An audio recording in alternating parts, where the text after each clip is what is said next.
Ever watched one of those crime dramas and kind of wondered, like, what's really going on behind those polygraph results? Right.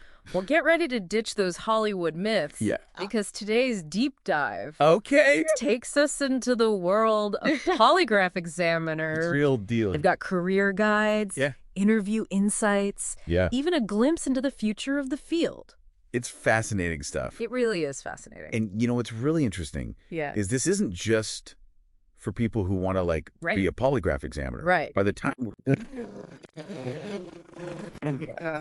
not only of human behavior, but also the role technology plays in these investigations. And you might even come away with some insight that you can apply to your own career journey. I love it. How about that? So let's jump right into it. Okay. You shared some RoleCatcher guides with me, and they paint a much more nuanced picture than what we see on TV. Of course, yeah. They describe a polygraph examiner's work as preparing individuals for polygraph testing, conducting the polygraph exam, and interpreting the results. It sounds pretty straightforward. It does. When you just put it like that. Right. But I'm guessing it's a lot more than just hooking someone up to a machine. Right, I would imagine so, yeah. Think about it this way. Okay. You're not just analyzing data.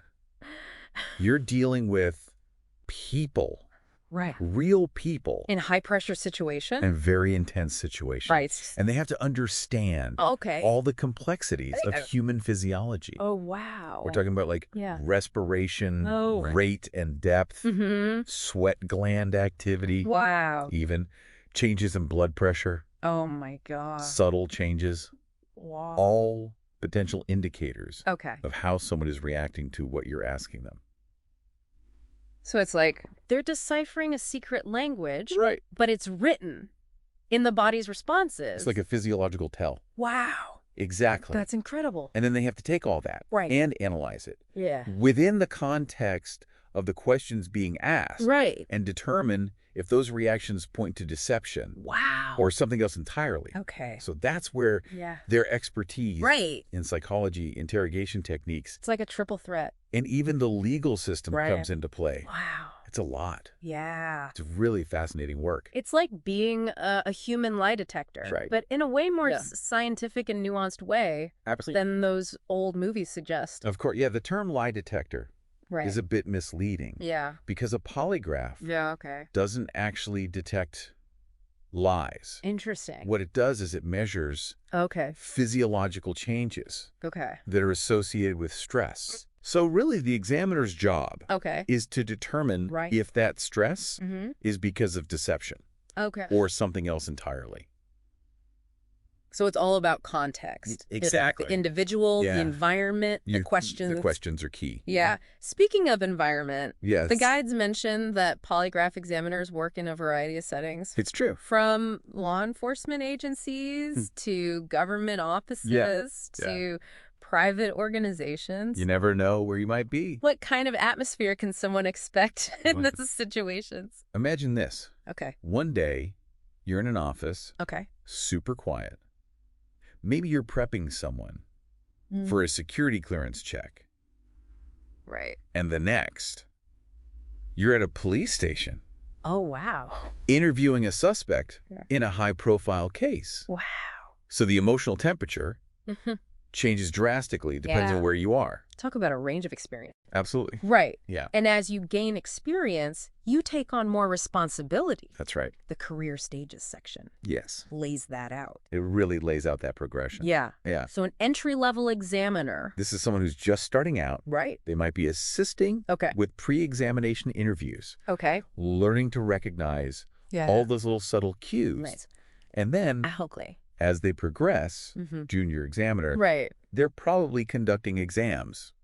Under supervision, of course. Right. Honing their skills. So they're still learning. They're still learning. Yeah. And then you've got your senior examiners. Okay. These are the pros. Right. They're leading teams.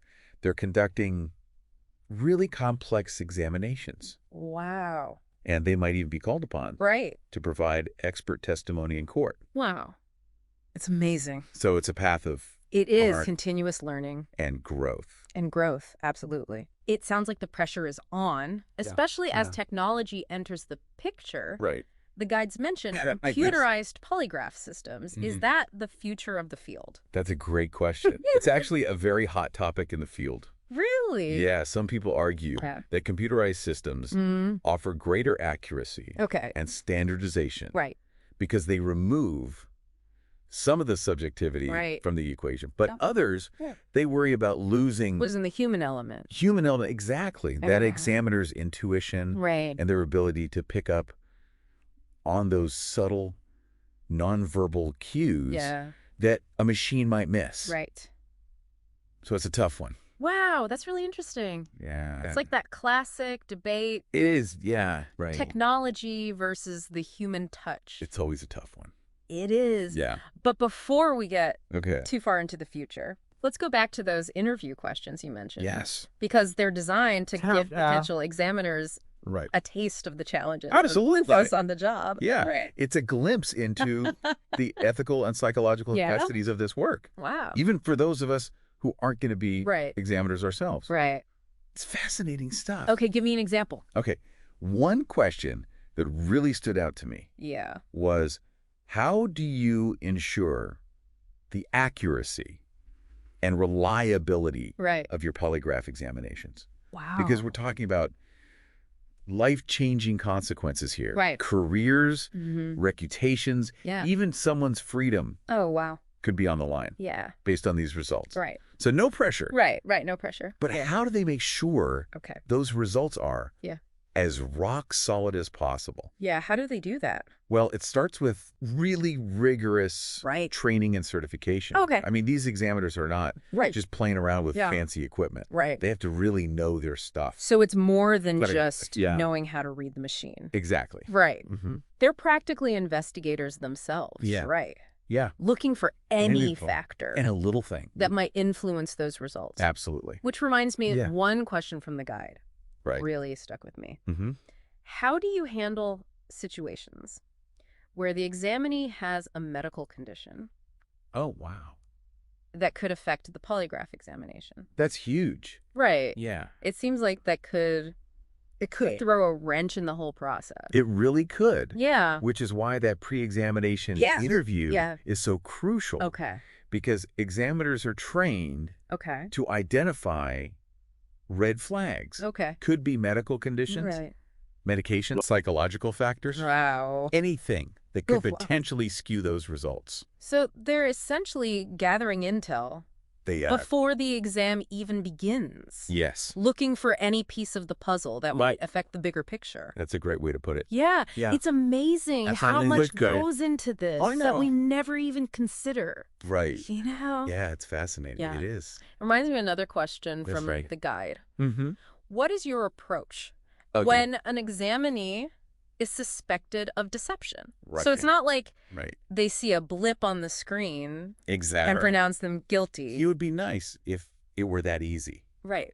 But it's not. Okay. It's way more nuanced than that. Right. Yeah, if an examiner suspects deception, they don't jump to conclusions. Right. They're going to ask follow-up questions. Okay. They're going to look for patterns. Okay. In the responses. Right. And they're going to consider all the possible explanations. Wow. Before they draw any conclusions. So it's more about gathering evidence. Yes. Building a case. Absolutely. And catching someone in a lie. That's a good way to put it, yeah. Right. Yeah. And speaking of evidence. Okay. Documentation is key. Okay. Meticulous documentation. So every detail. Every single detail. That's the examination. The whole thing. Recorded.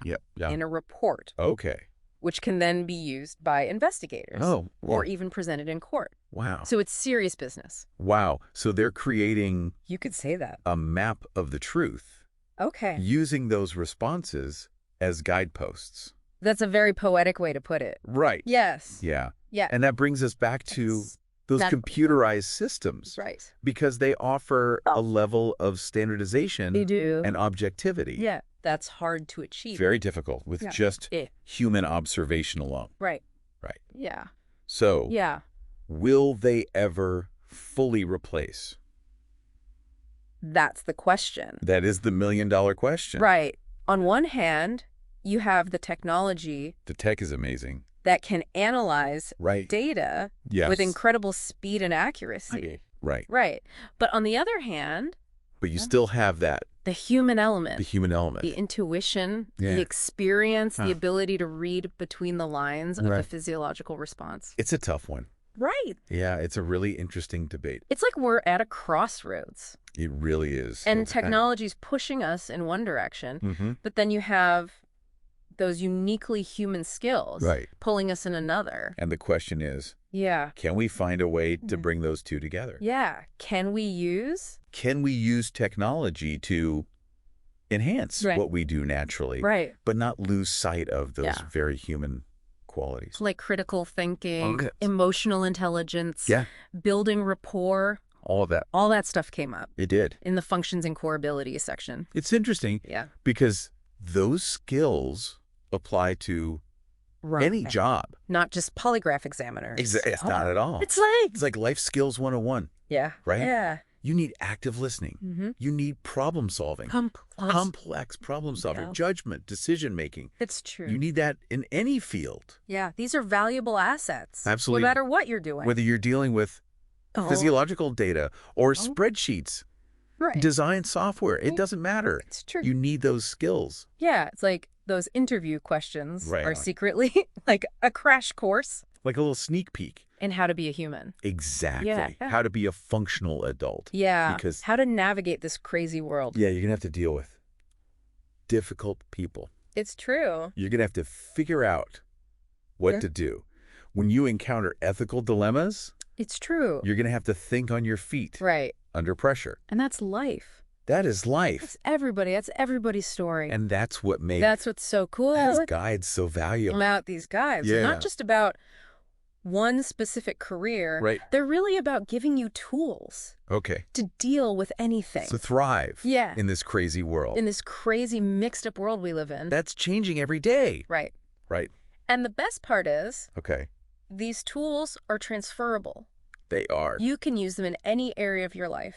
It's like a toolkit. It is. Not just for your career, but for your relationships. Absolutely. Your personal life. Yeah. To make good decisions. To navigate. It all comes back to that desire to learn. Right. To grow. Be better. To adapt. Yeah. To whatever's thrown at you. To whatever life throws at you. Exactly. That's a good place to end it, I think. I think so. So for anyone listening. Yes. Next time you see one of those lie detector scenes on TV, I hope you'll think of this deep dive. There's more to it. It's about so much more. It is. Than just truth and lies. Exactly. It's about... It's bigger than that. Human behavior. Yes. The power of technology. And really cultivating those essential human skills. Absolutely. That we've talked about. The things that make us human. That will always be in demand. Always. No matter what. 100%. The truth is out there. It is. And sometimes all it takes. All it takes is a deep dive. A deep dive. To find it. That's what we do here. That is what we do here. Right. Until next time. To the truth. Keep exploring. Keep asking those questions. Keep asking those questions and keep seeking knowledge. Absolutely. We'll see you next time. See you next time.